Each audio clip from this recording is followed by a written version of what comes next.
Of the euro crisis is likely to have major implications for the entire European project, including the EU's foreign and security policy, movement towards fiscal union, and raises the prospect of a two-tier EU divided between an inner core euro group and those states remaining outside. Now, whatever the specific outcome of the euro crisis, the likelihood is that it will leave the EU and its members economically weakened and preoccupied with internal European issues for some time, limiting member states' appetite and capacity for wider foreign policy activism.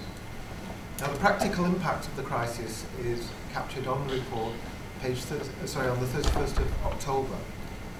The committee said that the EU is currently facing significant financial constraints, and the member states, for financial, budgetary and political reasons alike, both related and unrelated to the Eurozone crisis, are undergoing a phase of reducing or at best maintaining their levels of defence spending. There have also been delivery deficits as a response to Libya and Syria, and coherence in EU external policies is certainly far from achieved. National interests continue to undermine the Lisbon Treaty's aspirations of enabling Europe to punch its collective weight on the global stage.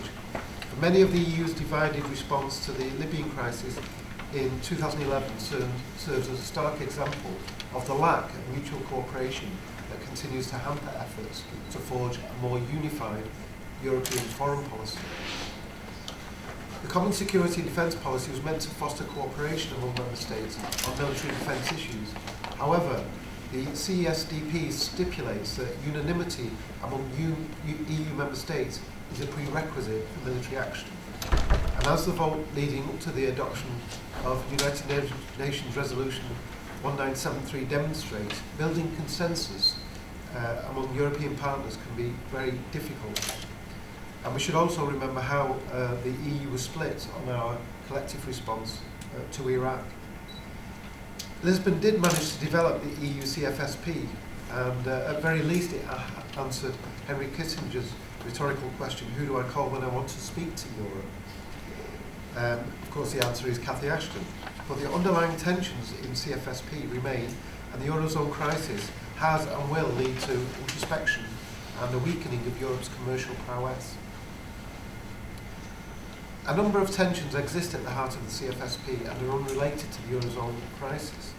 There's the perpetual tug-of-war between those who envisage the EU as having global reach and hence global ambitions, and those whose interests are geopolitically limited and take a more parochial view of European foreign policy. In the first camp, we may place states with a global past like the UK and France. In the second, smaller states such as Greece and Lithuania. The other tension is between Europeanist and Atlanticist states. This, of course, was a key distinction in the Cold War era, but it has persisted through the post-1989 period, often resulting in blistering rows such as the one we had on Iraq. There is also the talk of a sub-chamber for Eurozone states. The suggestion by the Commission and the German government for a new parliamentary sub-chamber for 17 Eurozone states, which includes proposals to involve Eurozone states in certain decisions affecting only them, and proposing to strengthen the CFSP and CSDP. There's some strong arguments for the European Parliament to have a strong Eurozone component, either through a Eurobond Parliament or a Euro 17. My understanding is that the UK government has indicated it might support an EP or European Parliament second chamber representing national parliaments, but of course, as you'd expect, they wouldn't be in favour of that unless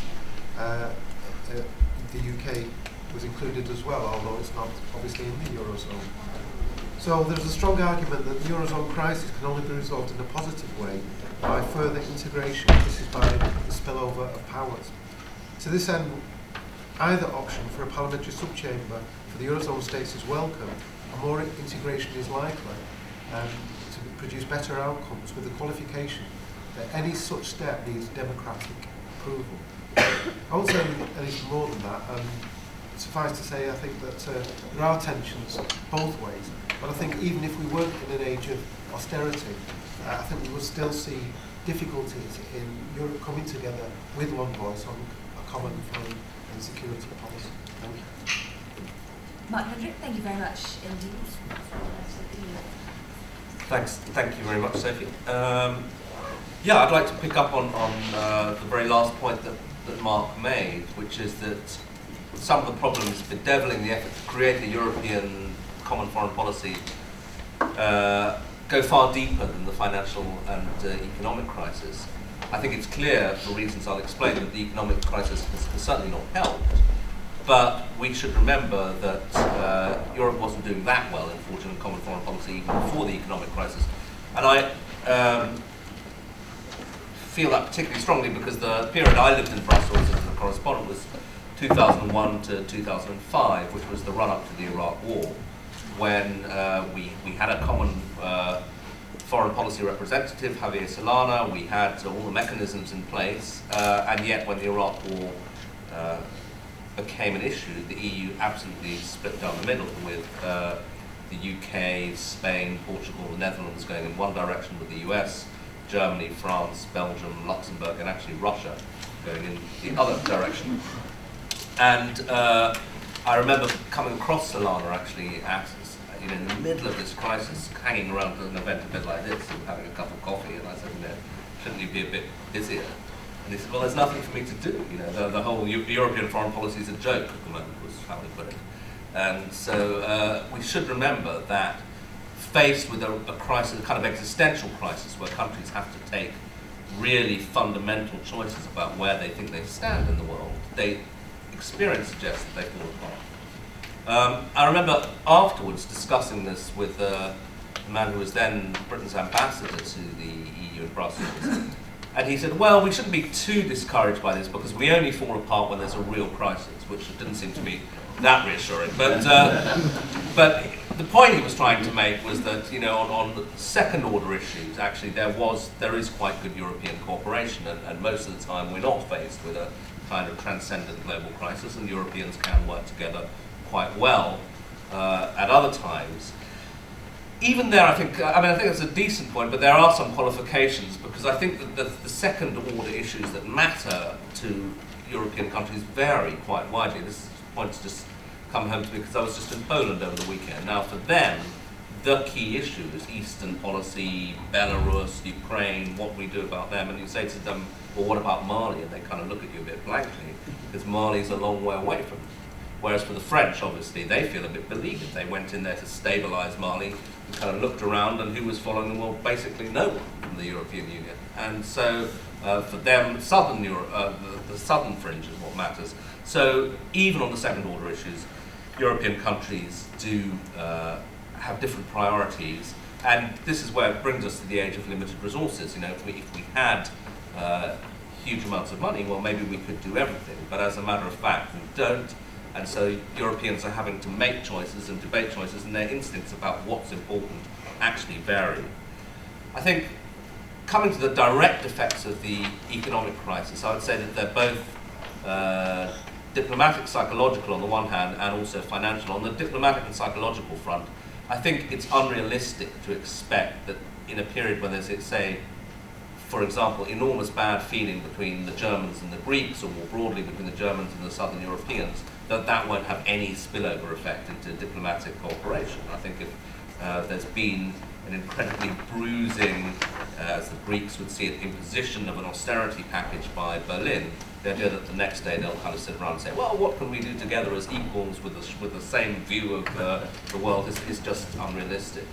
It also has a direct effect on hard power and what Europe is willing to spend on defense. And Europeans actually find the whole question of military power slightly awkward because we regard Europe as a peace project. That's kind of what NATO does, isn't it? Europe is about aid and soft power and so on. But the fact is, as the French have shown in Mali, as we've discovered elsewhere, it is actually really important to have some kind of military power that you can use, or even if only on a peacekeeping mission at some point. And most big European countries have cut defense spending by around 10 to 15% since the onset of the recession in 2008.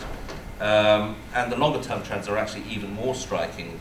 For example, Britain's Royal Air Force, and remember the Brits are the biggest spenders on defence, we now have just a quarter of the number of combat aircraft that we had in the 1970s. The Royal Navy has 19 destroyers and frigates compared to 69 in 1977. In 1990, Britain had 27 submarines and France had 17, and they have now respectively 7 and 6. So European military power is dwindling quite fast, and it's only going one way, down. And that's significant, not just in itself, but also because if you look at how Washington is behaving, there is clearly a much more marked reluctance by the Obama administration to get involved in the Middle East, which is actually Europe's near abroad. They don't want to get involved in Syria. On Libya, they led the first wave of air attacks, but then they use the phrase led from behind. So this lack of military capacity and Europe's sort of assumption that we can ultimately rely on the Americans, because they've got lots of this stuff, I think is going to be questioned. And in a positive scenario, Europe would respond to this challenge, get together, spend more collectively on defence, and that may happen. But I think it's just as likely that in an era when there's not much money, that Europe just won't respond, and will kind of look around and discover that we don't have this military capacity that we need, and we can't rely on the United States anymore. So it's kind of a gloomy scenario that I have to paint for you, but I think we have to be realistic about where European foreign policy stands. I mean, Cathy Ashton has done a great job in setting up structures, and the Kosovo stuff was important, and I'm pleased for her that she has an achievement that she can actually notch up, because she's had a pretty rough ride in the press and so on. So it's not like nothing can ever be achieved. There are achievements, but I think the big picture is that Europe remains pretty divided, liable to fall apart in a crisis, and with diminishing military power, and all of that will make it very hard to forge an effective European foreign policy. Okay, Rachman, thank you very much indeed.